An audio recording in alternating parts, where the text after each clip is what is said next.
নমস্কার, সবাই কেমন আছেন? মমতা কিচেন। আজকে যেটা আমি বানাবো পুঁই শাক আর কুমড়ো আর মাছের মাথা দিয়ে আপনাদেরকে সেটাই আমি দেখাবো।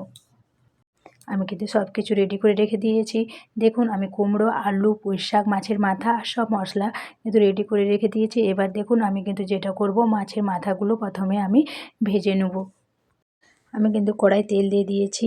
এবার কিন্তু আমি মাছের মাথাগুলো এর উপরে আমি দিয়ে দেবো। দেখতে পেয়েছেন আমি মাছের মাথাগুলো দিয়ে দিয়েছি।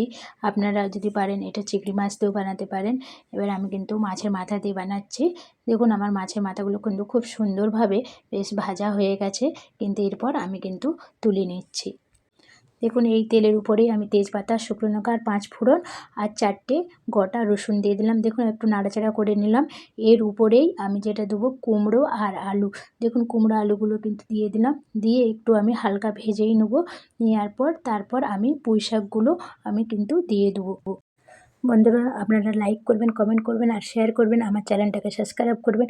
দেখতে পেয়েছেন পুঁই শাক আর কুমড়োগুলো খুব সুন্দরভাবে হয়ে গেছে। এবার কিন্তু 1 চামচ হলুদ আর 1 চামচ নুন দিয়ে দিলাম, আর আদা জিরে যেটা পেস্ট করেছিলাম সেটা দিয়ে দিলাম, আর 1 চামচ কিন্তু আমি লঙ্কার গুঁড়ো দিয়ে আমি ভালো করে কিন্তু কষে নিচ্ছি। এরপর আমি যেটা দেবো হচ্ছে মাছের মাথাগুলো আমি দিয়ে আবার ভালো করে কষে নিলাম। তারপর আমি জল দিয়ে দিলাম, দিয়ে কিন্তু আমি এবার ঢাকা দিয়ে রেখে দেবো।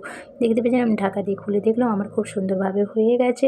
আমি একটু 1 চামচ নুন দিয়ে দিলাম, দিয়ে কিন্তু আমি একটু ডাল কাটা দিয়ে ঘেঁটে দেবো। দেখতে পেয়েছেন খুব সুন্দরভাবে আমার পুঁই শাক, কুমড়ো আর মাছের মাথা তরকারি হচ্ছে আমার রেডি। আপনারা এরকম বাড়িতে বানাবেন।